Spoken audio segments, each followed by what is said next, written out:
Olá, seja muito bem-vindo ao debate. O Ministério da Educação divulgou a minuta do edital de convocação para o processo de inscrição e avaliação de obras didáticas que vão compor o Programa Nacional do Livro Didático em 2019. O anúncio surpreendeu muitas editoras e especialistas em educação, que consideram prematura a utilização da base para a criação dos materiais didáticos. Vale lembrar que a terceira versão do currículo básico para a educação infantil e fundamental ainda está sendo avaliada pelo Conselho Nacional de Educação e pode sofrer mudanças até sua aprovação final, prevista para dezembro. A atitude do MEC de incluir na minuta a referência à base leva a questionamentos sobre a efetividade das próximas audiências públicas que discutirão o documento. Ao mesmo tempo, há um receio de que os títulos cheguem desatualizados às salas de aula. A última edição do Programa Nacional do Livro Didático movimentou R$ 504 milhões para os anos iniciais da educação.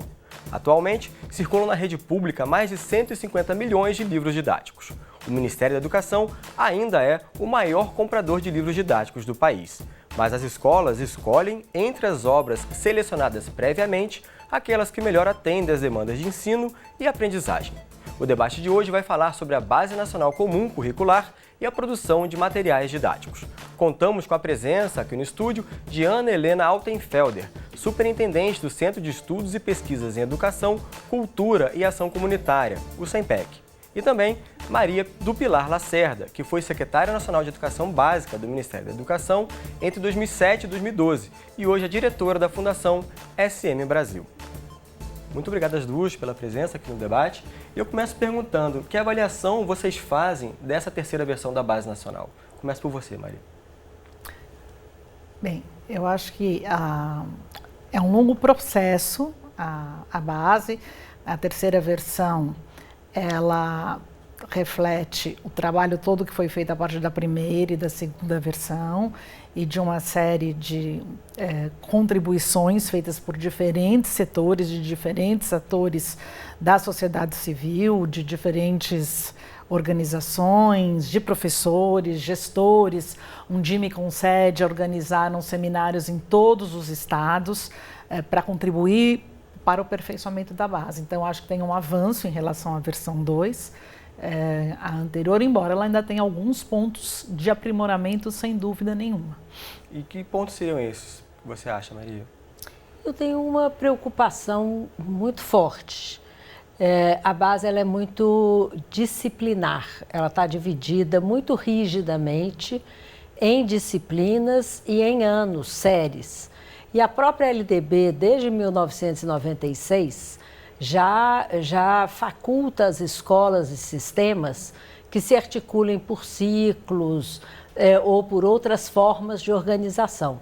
E a forma como a terceira versão vem, ela é importante. Eu defendo que a gente tenha uma base nacional comum.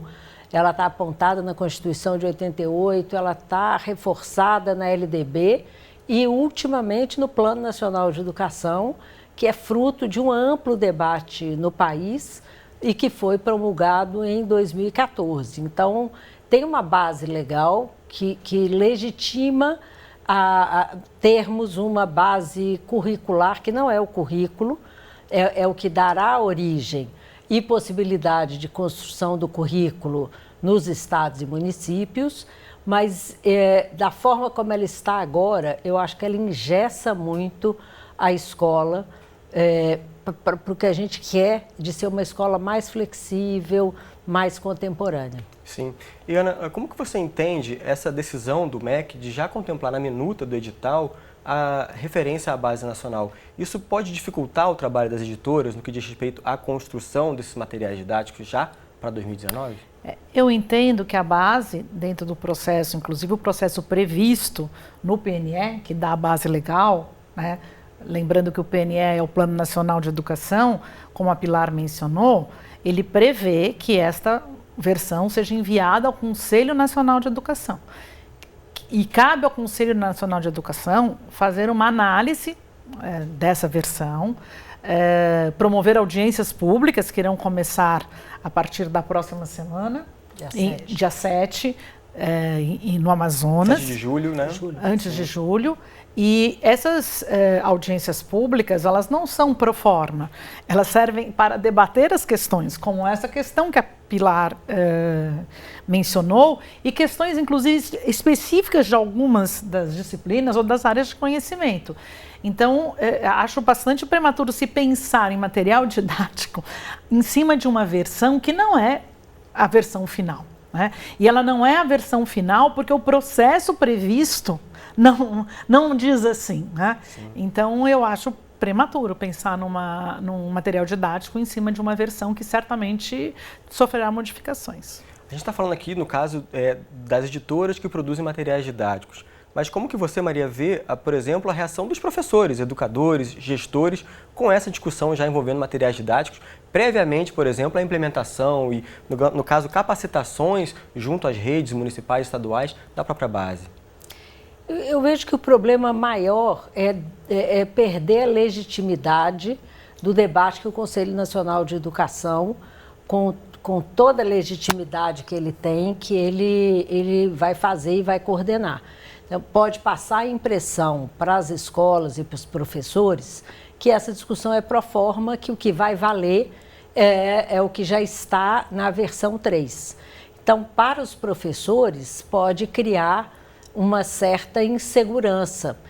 Vale mesmo o debate do Conselho? Devemos mesmo nos envolver nesse debate? Né? Isso pode parecer bobagem, mas não é, porque leva a uma discussão sobre a legitimidade dos processos que vão constituir a versão final. Então, para a escola, pode ficar um pouco de perplexidade ou descrédito. Mas é assim mesmo, então isso não é qualquer coisa. Porque as editoras e o governo, eles darão um jeito de readequarem, de reescreverem. Esse não é o problema maior. O problema maior é quando o Ministério sinaliza que ele vai fazer material didático baseado numa versão que ainda não está aprovada. Sim, e a gente vai voltar daqui a pouquinho na discussão sobre o Plano Nacional de Educação, que completa 3 anos, inclusive, essa semana. Acho que é um assunto para a gente, talvez, mergulhar um pouco mais no segundo bloco. Mas eu queria lembrar que a gente chamou para esse debate, né, não todas, mas uma grande quantidade de editoras, como, por exemplo, o pessoal da Associação Brasileira de Editores de Livros Didáticos, a Abre Livros, a editora FTD, a editora Positivo e o Grupo Somos Educação, que administra as editoras Ática, Saraiva e Scipione. Mas nenhuma dessas instituições topou participar dessa conversa com a gente, certo? E eu aproveito também para chamar agora para participar dessa conversa através da internet e, inclusive, entender melhor a reação das editoras e especialistas em educação pela publicação da Minuta do Edital ligado aos livros didáticos, o Antônio Góes, que é jornalista, nosso consultor de educação aqui no Canal Futura e presidente da Associação de Jornalistas de Educação, a GEDUCA. Góes, você me ouve bem? Ouço perfeitamente vocês. Beleza, Góes, eu te começo te perguntando, né, que muito se falou que a base só afetaria os livros daqui a 2 ou 3 anos. Como que essa minuta do edital de convocação do MEC está repercutindo aí entre editoras e o pessoal que produz livros? A repercussão não foi boa, né? As editoras preferiam, pelo menos os editores com quem eu conversei, mas que eram representativos de alguns grupos grandes, eles preferiam que o MEC adiasse um pouco mais as mudanças, né?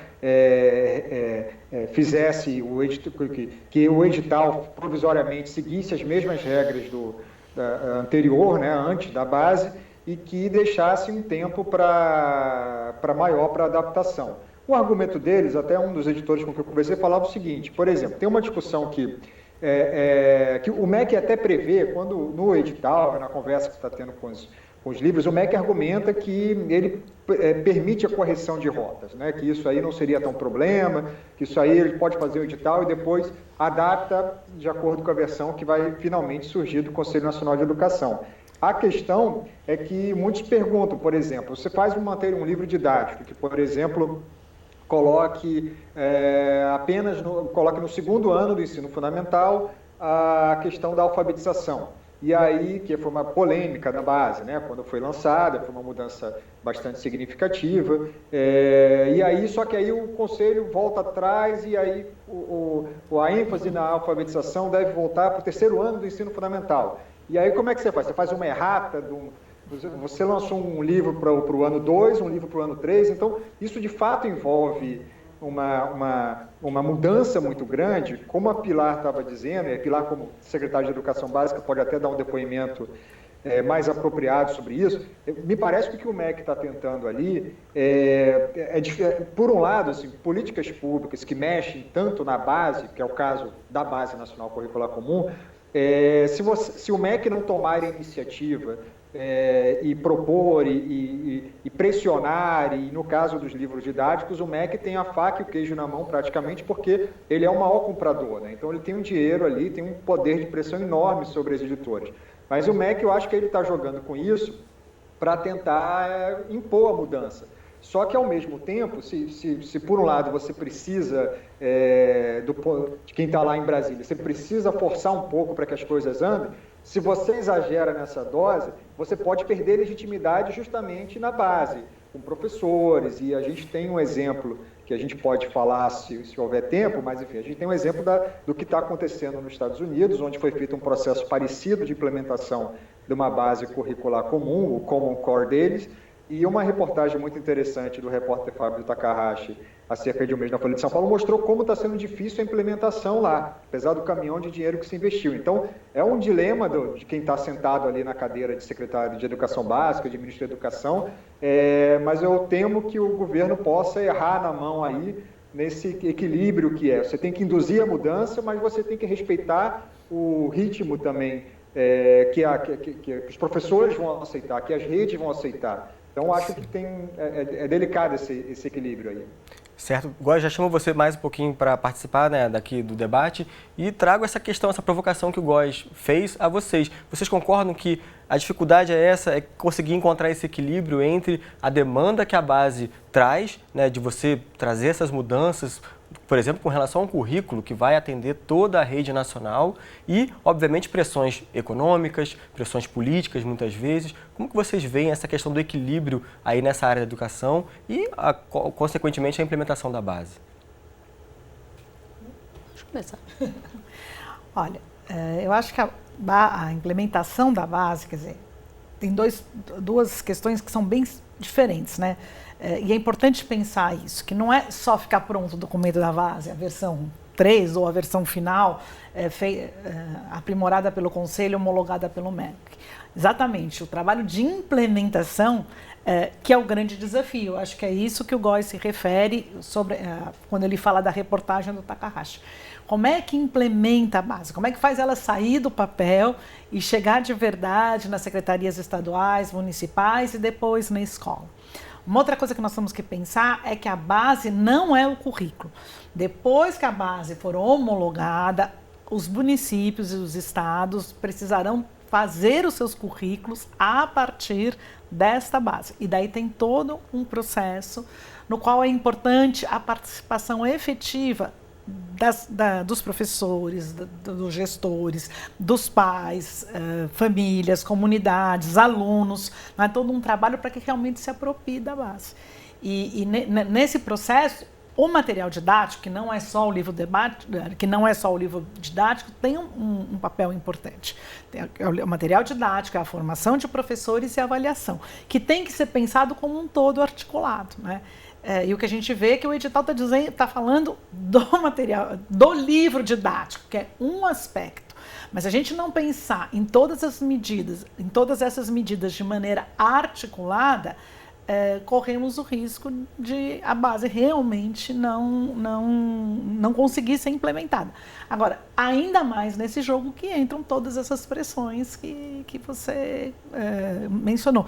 É por isso que precisa ter muita transparência e muita legitimidade, conforme a Pilar ponderou. A gente pode dizer que hoje, né, o MEC tem legitimidade para tratar desse assunto e, por exemplo, convencer professores, gestores, né, os próprios gestores da educação como um todo, que a base faz sentido e tem que ser implementada? A gente pode dizer isso? Olha, o que salva a base é o fato dela ser uma política de Estado. Ela não começou a ser discutida nesta gestão, neste governo. Ela está prevista já há muito tempo e ela já passou por uns 5 ministros da educação. Claro que isso atrasa, porque todo ministro chega, refaz a equipe, então ela sobreviveu a isso, e isso é um sintoma de saúde dela, porque geralmente as políticas morrem aí, e ela tem conseguido sobreviver como uma política de Estado. Então, qual é a diferença? A política de governo, ela é feita naqueles 4 anos, e quando esse governo sai, começa-se tudo de novo. Esse é um grande problema da política educacional no Brasil. A gente não enxerga a política como a política para o país, para os brasileiros, suprapartidariamente. A política é feita na visão imediatista dos meus 4 anos de governo. A base tem conseguido ser maior do que isso. Como, aliás, é o Programa Nacional do Livro Didático, que já tem quase 30 anos, e tem sobrevivido, né, muito fortemente. Ele é aperfeiçoado, ele muda uma coisa, muda outra. Então, nós temos na educação poucas políticas de Estado. A base está se constituindo como uma. Por isso, ela sobrevive às mudanças de ministro e a essa última mudança abrupta de governo. Mas o que dará legitimidade para ela é a forma como ela será recebida e estudada pelas escolas. É a escola que dá legitimidade a isso. Ela pode ficar muito boa, muito consistente e pode ficar num lindo livro na estante da sala da diretora. Os parâmetros curriculares nacionais do final dos anos 90, aconteceu isso, eles eram bons, eles tinham consistência, eles tinham soluções e saídas e abordagens interessantes, mas eles não foram abraçados pela escola. Sim. Vou voltar com o Góes, que está acompanhando a discussão com a gente aqui no debate através da internet, para justamente perguntar isso. Góes, você concorda que, por exemplo, talvez a implementação da base nas escolas seja o principal desafio com relação à base nacional? Eu concordo. Acho que, eu diria que isso é quase consensual. Assim, até dentro do MEC, todo mundo tem consciência, e fora, eu espero pelo menos, mas acho que sim, que o grande desafio da base, aliás, pode até fazer um paralelo com a reforma do ensino médio, no sentido assim, o governo conseguiu aprovar a reforma do ensino médio nadando de braçada via MP, um processo que foi bastante questionado, gerou discussões e tal, mas a grande pergunta que se faz agora, assim, não adianta comemorar uma lei, passamos uma reforma do ensino médio, vamos revolucionar o ensino médio. Isso aí tem que acontecer na escola. Para acontecer na escola precisa de investimento, precisa de formação. No caso da base, é a mesma coisa. Assim. Não é que é fácil, realmente a Pilar, como conhece bem, acompanhou vários desses processos, de fato a base foi sendo constituída como uma política de Estado, passou por vários ministros, passou por governo, sobreviveu a essa troca mais radical de governo recentemente. Então temos, de fato, ela é uma política de Estado. Mas o grande desafio dela não está no papel aceita tudo, né, como dizem. Então o grande desafio dela vai ter que ser feito um investimento em a reformulação das avaliações. A gente já debateu aqui, que até me parece a parte mais simples desse processo, porque aí o MEC tem a faca e o queijo na mão muito forte, né? Livro didático também, como eu estava comentando, o MEC tem uma questão aí de assimetria, tem um poder muito forte sobre as editoras. A questão também dos currículos, né, locais, que vão, como a Ana Helena bem lembrou, o MEC tem que dialogar com os secretários municipais, com os secretários estaduais de educação para a construção desse currículo.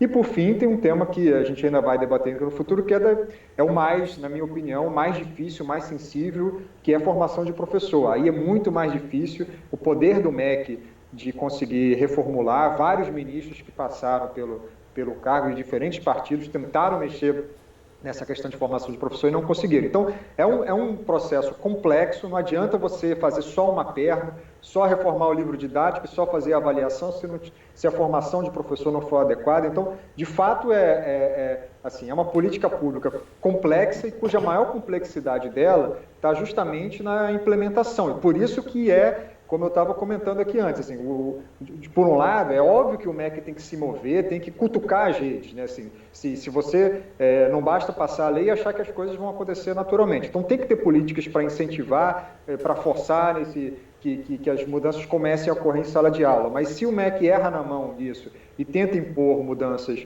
apressadas demais, corre o risco da implementação não ser boa e a gente ter novamente um documento lindo no papel e que não é apropriado pelas escolas, que não transforma a realidade de aula dos milhões de alunos nas escolas públicas e privadas.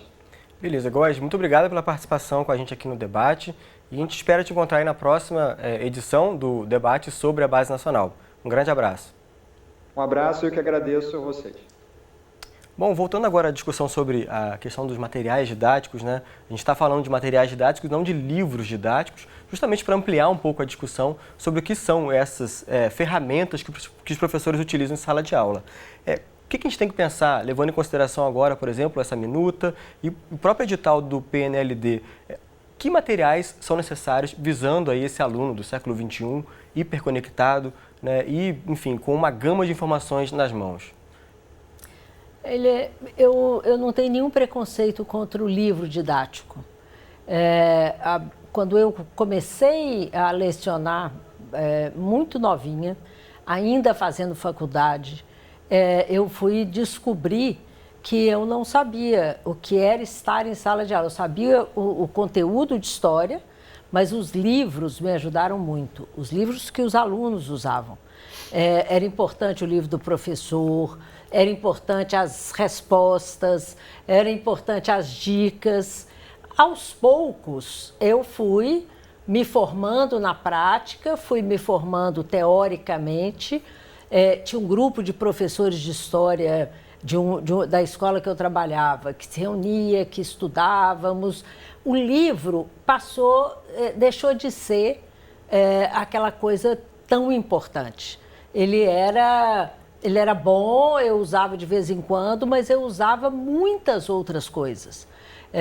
A gente tem que lembrar que o livro, muitas vezes, é o único material impresso que existe dentro da casa do aluno. Então, no Brasil, deste tamanho, com essa desigualdade, o livro tem uma importância ainda muito grande. O que ele não pode, a escola não pode se limitar a usar somente o livro, porque hoje, mesmo meninos mais pobres, meninos com pouco acesso à tecnologia, né, ele está cercado de telas, né, ele está cercado de informação, e isso tem provocado uma mudança. Então, eu acho muito bom que a gente use essa expressão materiais didáticos, porque são muitos materiais. Eu vou muito em escolas e tenho visto, por exemplo, professores trabalharem intensamente com fotografia de celular, no celular dos alunos. Eu fui a uma escola em Belo Horizonte semana passada e estava tendo uma exposição sobre a história do bairro. Eles fizeram um trabalho sobre o território, sobre como é que se formou, era uma antiga ocupação, e os professores e os alunos trabalharam intensamente a questão da fotografia.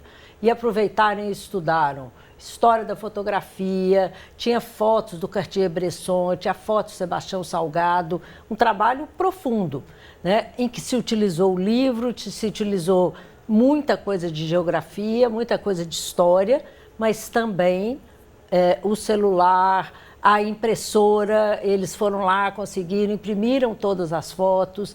Então, essas são escolas que dão sinais de vitalidade, né, a esse desafio de trabalhar tantas fontes de informação. Então, o livro é importante? Mas a televisão é importante, o telefone é importante, a internet é importantíssima, saber usar o Google bem usado é importante, né? E, nesse sentido, isso tudo passa, e o Góes reforçou aqui, pela formação de professores. Um professor com uma formação sólida, que ele tem segurança, porque a questão é você enfrentar seus 40 alunos todos os dias como a formação frágil. É duro, é difícil, porque ensinar é complexo. O material não pode ser simples para um desafio tão complexo, né? Mas os materiais, eles são muito importantes para ajudar na preparação do professor e na diversificação daquela rotina. Sim. E aí a formação do professor, ela é determinante nessas horas. Eu pergunto, aproveitando a sua deixa, desculpa, para a Ana, é justamente o trabalho que o SEMPEC realiza, de formação continuada e elaboração de materiais também. Ela só reforça o trabalho que vocês fazem, não é? Sim, sem dúvida. Eu acho que são diferentes os recursos, a Pilar falou bem, e que recurso didático você usa nas diferentes situações, né? Exatamente para ajudar o aluno a aprender, para garantir o direito de aprendizagem. E acho que a Pilar fala, realmente, o livro didático, o material didático, ele é importante, né? Se a gente pegar a realidade do Brasil hoje, ele é fundamental, ele é um instrumento importante do professor. E a partir dele, um bom material didático, um bom livro didático, inclusive incentiva e dá apoio ao professor para ele usar outros recursos. Use a fotografia, desenvolva um jogo com o aluno, chame as pessoas da comunidade para conversar. Existem várias, coleta material da natureza para observar, para experimentar, enfim, é uma infinidade de recursos que isso é o conjunto desses materiais usado de forma intencional, organizada, é que vai ajudar o professor a desenvolver a sua aula, né? E é essa a nossa preocupação exatamente em apoiar o professor para que ele possa organizar a sua atividade docente usando um número grande de recursos didáticos, mas com uma intencionalidade, com um objetivo. Beleza, gente, o tempo desse bloco está acabando, então vou ter que agradecer e daqui a pouco a gente continua essa conversa, né? E você que está em casa, né, fica aí ligado que o debate volta já. O debate está de volta para falar de educação. O Brasil tem 186 mil escolas públicas e privadas e as linhas gerais do ensino promovido nesses espaços poderão ser redefinidas a partir da aprovação da Base Nacional Comum Curricular. Com essas novas diretrizes, estados e municípios terão um prazo estabelecido pelo governo federal para ajustarem os currículos da educação infantil e do ensino fundamental. E os materiais didáticos usados nos espaços formais de educação também fazem parte dessa discussão, já que, pelo texto, todos os materiais didáticos deverão passar por revisões para garantir que os conteúdos atendam o que pede a BNCC, que é a Base Nacional. Mas que alterações serão necessárias na produção dessas ferramentas, ainda mais depois do lançamento do edital do Programa Nacional do Livro Didático? Como as características regionais vão ser respeitadas e incluídas dentro do prazo a ser estabelecido pelo MEC. Isso sem falar em como tornar esses materiais úteis para professores e alunos. Não são raros os casos em que livros que ficam armazenados nas escolas sem chegar às mãos dos estudantes. Essa situação corriqueira, aliás, é apontada como uma das causas para a possível reativação do Programa Nacional Biblioteca na escola. O programa, que comprou mais de 69 milhões de livros de literatura entre 2010 e 2014, agora serviria para a compra de livros paradidáticos e de literatura para uso em sala de aula. Quem está acompanhando essas discussões e conversa com a gente no debate de hoje são a Ana Helena Altenfelder, superintendente do Centro de Estudos e Pesquisas em Educação, Cultura e Ação Comunitária, o SEMPEC, e Maria do Pilar Lacerda, que foi secretária nacional de Educação Básica do MEC entre 2007 e 2012 e hoje é diretora da Fundação SM Brasil. Eu começo esse bloco do debate perguntando justamente sobre isso. Qual é a relevância, né, de você produzir livros, além dos didáticos, paradidáticos, na educação e na formação desses jovens e crianças da educação pública e privada? A biblioteca é um espaço muito importante da escola. A biblioteca ela é um espaço simbólico, né? Um espaço que não pode ser um espaço de guardar coisa velha, de colocar a criança de castigo. Mas essa biblioteca, para ter sentido, ela tem que ter um acervo muito bom e muito atualizado. Esse acervo não pode ser só de didático. A literatura, ela é formadora, ela é transformadora. Então, ler é importante, ler literatura é tudo para a formação de um estudante. E a biblioteca, ela não pode ter um acervo antigo, velho, já meio despedaçado, com aquele cheiro de poeira. Você está imaginando aquilo que eu estou dizendo? Sim, que nenhuma criança de 8 anos. Já frequentei espaços assim. Que nenhuma criança de 8 anos entraria ali dando gritinhos de alegria. Mas eu vejo bibliotecas pelo Brasil que são espaços maravilhosos e que o acervo vem, 80% dele, do Ministério. Então, o Ministério sempre comprou dicionário, paradidático, literatura. Teve um período que era para as crianças levarem para casa e que eu vou dizer que também é importante, porque as crianças de classe média têm os seus livrinhos, têm o seu acervo, muitas vezes são também os únicos livros de literatura daquela casa, daquela residência. E o MEC ele é importante porque ele induz políticas. Então, a partir do momento que o MEC compra, muitas vezes os estados compram, os municípios compram, e isso proporciona para a escola um acervo muito interessante. Quando a biblioteca é bem cuidada, quando você tem um responsável pela biblioteca que tem formação, que entende a importância daquele espaço, passa a ser também o espaço da aprendizagem. Sim. Então, é importante que o MEC sinalize que vai comprar literatura, que vai comprar paradidáticos, porque isso também ajuda na formação desses novos autores. O MEC é um grande comprador e isso é importante, porque ele acaba fazendo uma política importante de dizer, né, que tipo de literatura que ele vai comprar os clássicos, vai comprar novidade, vai comprar gibi, vai comprar periódicos. Quando eu estava no Ministério, essa era uma discussão que ocupava uma parte importante do nosso trabalho. É claro, tem pressão? Tem. É legítimo numa sociedade de mercado, numa sociedade capitalista.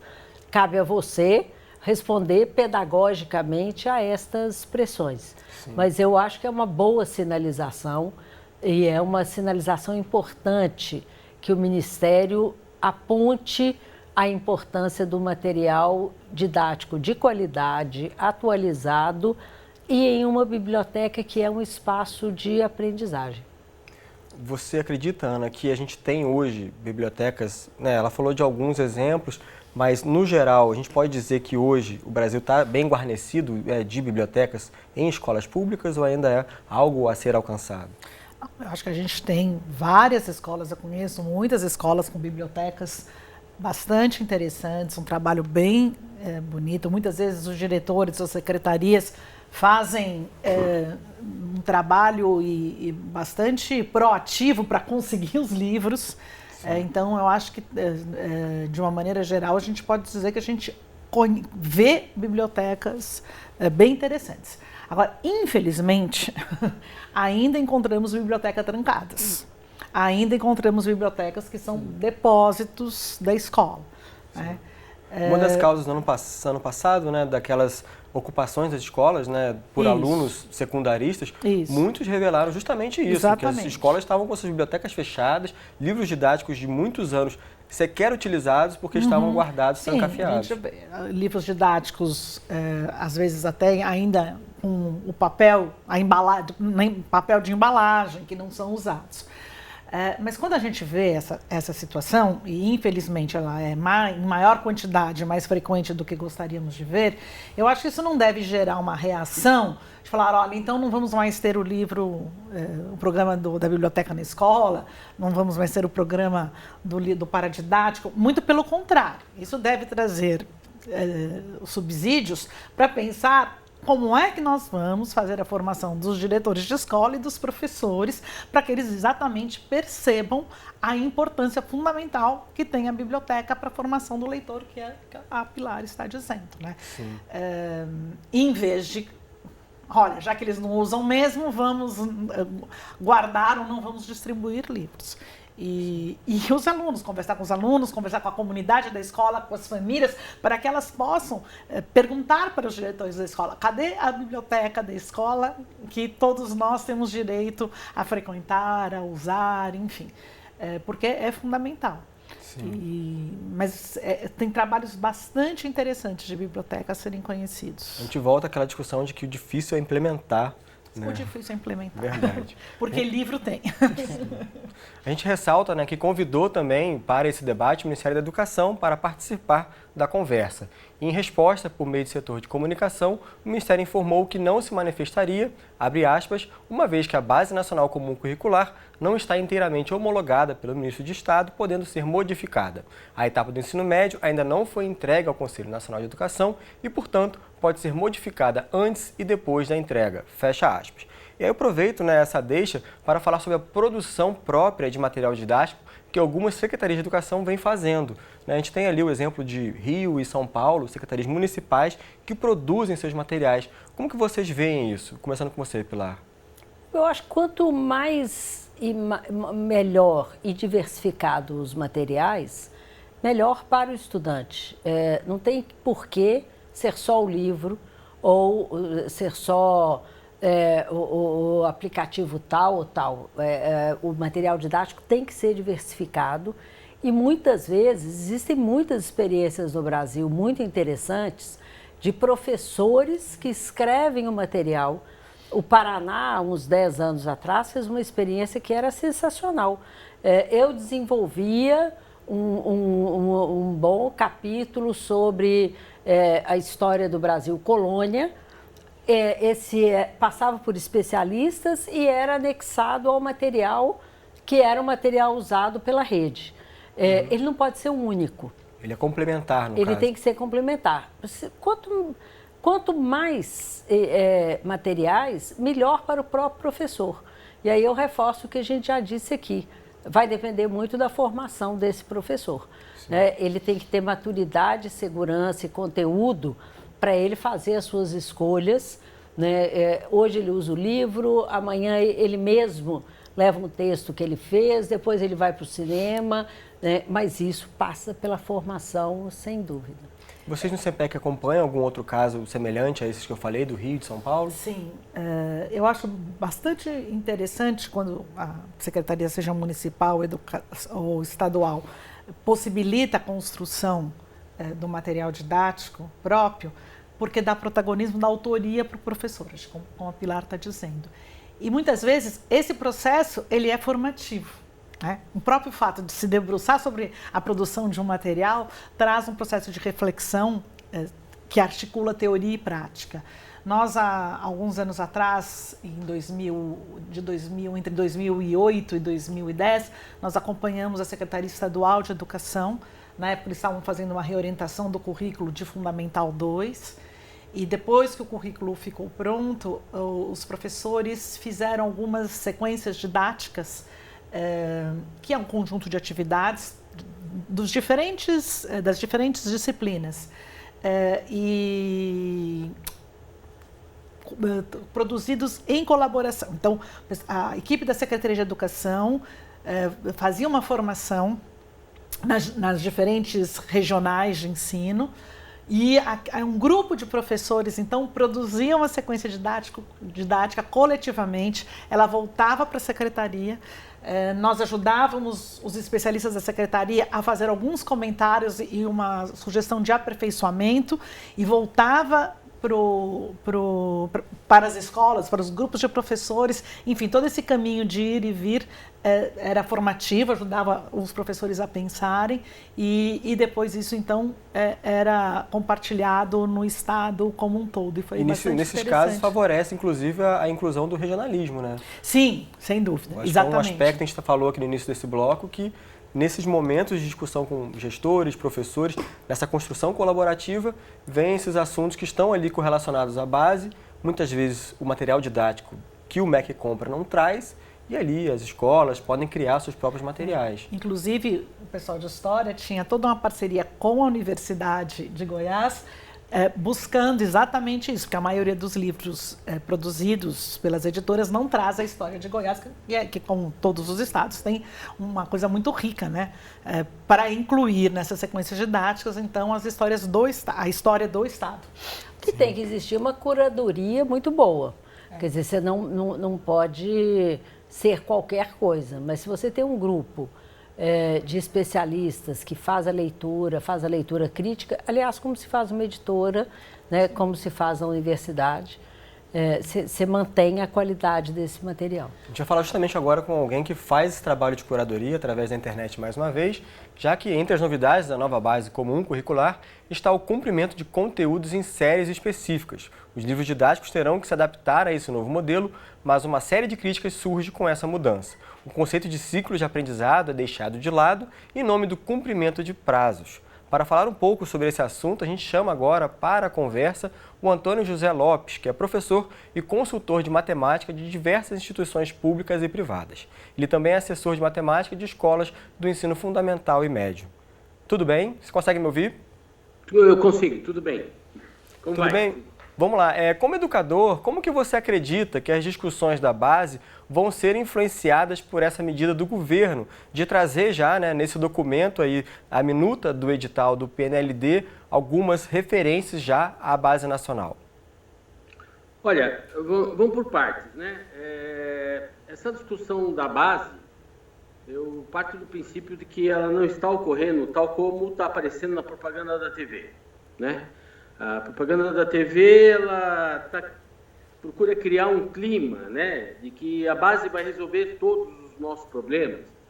E isso para justificar um processo que não teve essa participação que tem sido veiculada pela TV. Se fala de 12 milhões de contribuições, mas na verdade são 12 milhões provavelmente de cliques, né? Eu participei de alguns seminários, em especial aqui em São Paulo, e eu não considero que é uma base que é construída a partir da base, como foi feito em muitos lugares em que a educação está funcionando relativamente bem.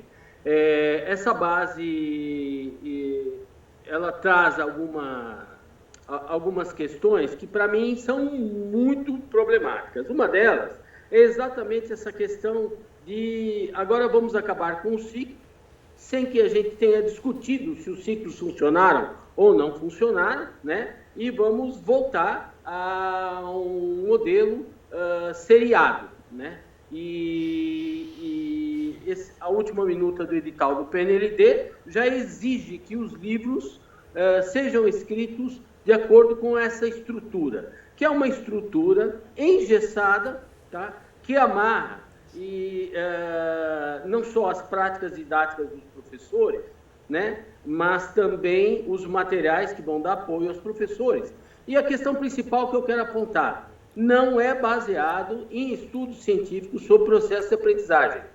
Eu sou um especialista em currículo de matemática, estudamos processos de aprendizagem de matemática, não há nada que diga, tá, que um determinado conteúdo, como, por exemplo, a ideia combinatória da multiplicação, se isso é um conteúdo que tem que ser ensinado, ministrado no segundo, no terceiro ou no quarto ano. O que justifica um determinado conteúdo numa série, tá? Claramente tem a ver com o desenvolvimento das crianças. Desenvolvimento cognitivo, emocional, a história de vida dessa criança, as necessidades de uma criança ou um adolescente dessa idade, isso tudo justifica. Vou te dar um exemplo bastante simples. Quando eu fiz o meu antigo curso primário, né, a gente não estudava porcentagens, né? Porcentagem só era ensinado na antiga segunda série do ginásio, que equivale hoje ao 7º ano do ensino fundamental 2. Bom, a questão é que a sociedade se desenvolveu a tal ponto, os meios de comunicação, a tecnologia, de modo que o contato com a porcentagem, seus significados, seus códigos, etc. e tal, existe na vida dos indivíduos, das crianças, dos adolescentes, dos jovens, independente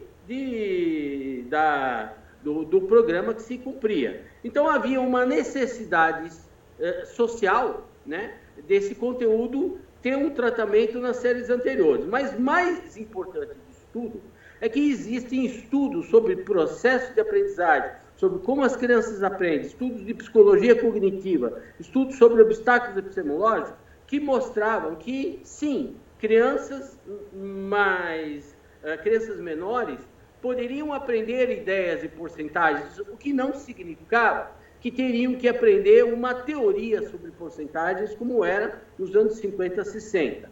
Antônio, eu vou aproveitar a sua provocação rapidamente para voltar aqui para o estúdio, que o nosso tempo está corrido, e trazer justamente essa discussão com vocês duas sobre essa questão envolvendo a reflexão sobre os ciclos que ele mencionou. Vocês concordam que essa mudança que a base traz para uma estrutura seriada é um pouco precipitada? Deveria haver uma reflexão maior sobre os ciclos e os impactos que eles trazem para o aprendizado dos alunos? Ela diz respeito à LDB.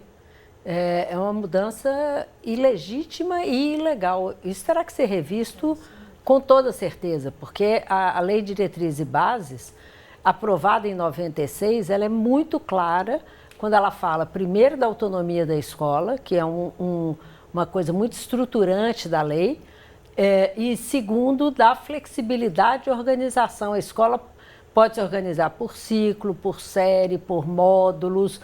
Está escrito preto no branco na Lei de Diretrizes e Bases. Então, ao forçar a mão nisso, eles estão desrespeitando, quem está escrevendo está desrespeitando a LDB. Esse é um ponto. O outro é porque existem escolas de ciclo que funcionam muito bem. A Ana Helena acompanha isso muito. Como existem escolas seriadas muito boas. Então, não dá para você falar deste jeito ou daquele. Agora, eu queria aproveitar a sua deixa e também trazer para a Ana essa discussão, porque a gente está aí com a terceira versão sendo encaminhada para audiências públicas pelo Conselho Nacional de Educação. Você falou de uma questão fundamental. Existe uma lei de diretrizes e bases da educação que está sendo, de certa forma, jogada no lixo. Como que isso pode afetar, por exemplo, lá na frente, a aprovação ou não da base nacional? Isso pode acontecer, Ana, de a base não ser aprovada da forma como ela está e termos mais um passo atrás com relação, por exemplo, à questão dos materiais didáticos? Não, acho que o Conselho, cabe agora ao Conselho Nacional, inclusive, remeter toda a legislação existente, fazer uma análise e propor, modificar, né?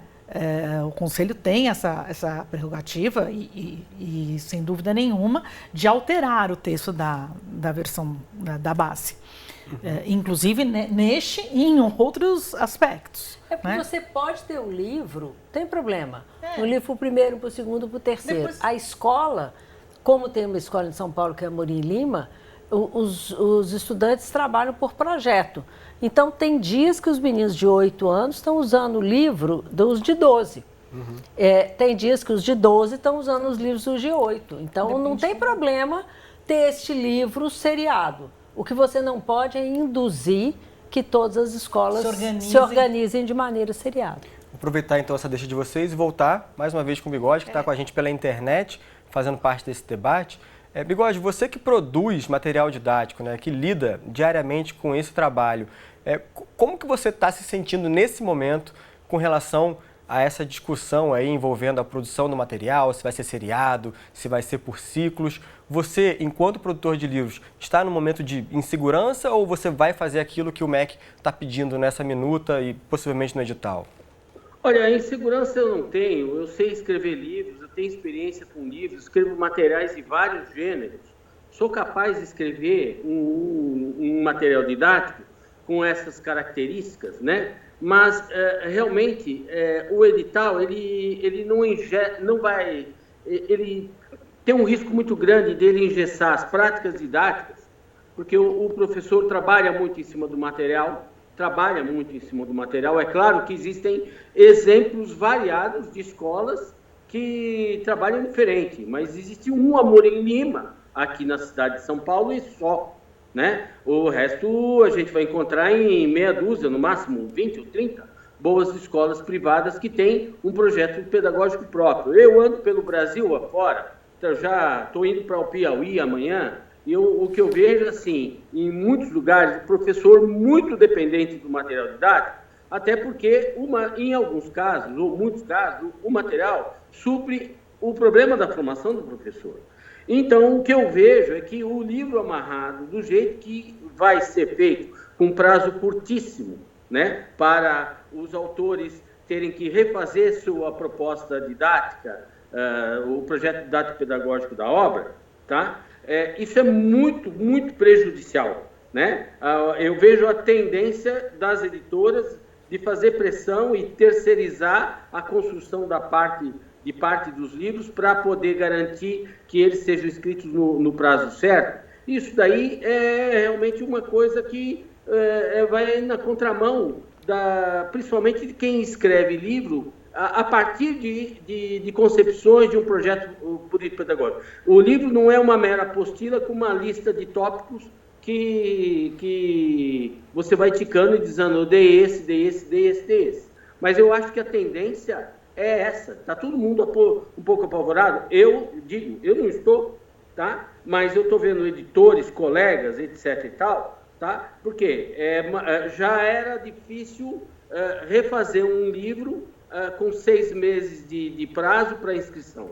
Agora, você imagina refazer uma coleção, uma obra, 5 livros, tá? Mudando a concepção, porque não é só uma questão do tira esse tópico e põe naquela série, tá? É isso que eu quero deixar claro. Essa mudança, tá? Que não foi discutida com a maioria dos professores, né? Quer dizer, como é que você vai explicar ao professor que aquela atividade de sequência de cores agora é álgebra? Não é álgebra. Tem muitos furos na base. O meu problema é ter que escrever de acordo com uma base que não tem unanimidade, não teve a participação da maioria dos especialistas. A base do ensino médio está sendo feita praticamente clandestinamente e vai ser provavelmente aprovada a toque de caixa, como foi na versão anterior. O Brasil é o único país que faz um currículo em 1 ano, escreveu uma primeira versão em 12 meses. Ora, eu conheço como é que se faz currículos em outros países. Não Bigode, assim. eu vou ter que... É com mais responsabilidade. Sim. Eu vou ter que interromper a nossa conversa pelo andar daqui da carruagem. A gente está terminando, né, o debate sobre a base e a construção de materiais didáticos, mas eu quero agradecer muito a sua participação e dizer que aqui no debate nós teremos, né, outras 2 edições sobre a base nacional para discutir assuntos relativos, por exemplo, à questão da construção do currículo das escolas estaduais e municipais e também sobre formação de professores. Tomara que a gente possa ter uma segunda conversa com você para abordar mais esses assuntos. Obrigado mais uma vez. Um abraço para todos. Até logo. Voltando aqui ao estúdio e já para finalizar, né, essa conversa, eu queria mais as considerações finais de vocês com relação justamente à base nacional. O que a gente pode esperar aí, por exemplo, a partir das audiências públicas que o Conselho Nacional vai começar a realizar em julho? Começa com você, Ana. Então, acho que é importante que realmente as audiências públicas sejam objeto de atenção, né, da sociedade como um todo, mais de professores, diretores de escola, secretarias de educação. Eu acho que a Pilar trouxe uma consideração importante, que a base se constitui como política de Estado e não de governo. Ela atravessou muita coisa, né? Uma das preocupações, então, do edital é que ele realmente traga um descrédito e ameace a legitimidade desse processo. Mas eu acho que este é um momento, então, de presença, de divulgação. Então, acho bastante interessante o Canal Futura gravar essa série de debates neste momento. Então, é fundamental que o telespectador, a telespectadora, professores, diretores de escola, pais, mães de alunos, levem para suas escolas, para suas comunidades, este debate da escola. A base precisa ser discutida nas escolas, nas secretarias, nas comunidades, fazer uma incidência sobre as audiências públicas. Ela precisa ganhar corpo essa discussão para realmente ser cada vez mais legítimo esse debate e a base ser de todos. Sim. Pilar, considerações finais. Se a base não tiver legitimidade dentro da sala dos professores, ela não acontece.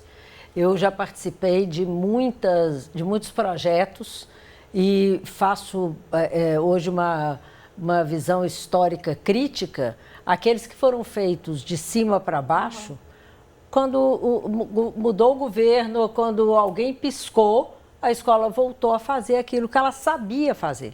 eu não gosto, eu não concordo, acho que ela faz mal feito. Ela tem que ter segurança no seu trabalho. Então, ela terá que ser envolvida e respeitada, porque também tem uma outra falta de sintonia, que é um grupo de pessoas que acha que sabe o que vai ser, que é bom para a escola, sem ouvir a escola. Né? E ser professor é uma coisa muito complexa, muito sofisticada, muito delicada, né? E a gente tem que estar muito sintonizado com a sala dos professores, com os professores, e a base tem quem conduz esse movimento são as pessoas que estão no governo. A política é de Estado, mas ela é conduzida pelas pessoas que estão no governo. Sim. E essas pessoas têm que sintonizar, né, com a sintonia da escola, para que essa base faça o que a gente acredita que ela pode fazer, que é garantir a aprendizagem, diminuir a iniquidade, né, fazer políticas mais efetivas de aprendizagem dentro das escolas.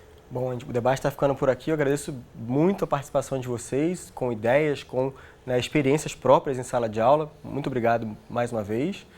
E o debate fica por aqui, mas a gente lembra que a análise da base está prevista, como eu falei, em 5 audiências públicas realizadas pelo Conselho Nacional de Educação e pelo MEC. As próximas audiências estão previstas para Manaus, no dia 7 de julho, e Recife, no dia 28 do mesmo mês. Bom, o debate fica por aqui, mas você pode acessar esse e outros episódios através do futuraplay.org.br. Até a próxima!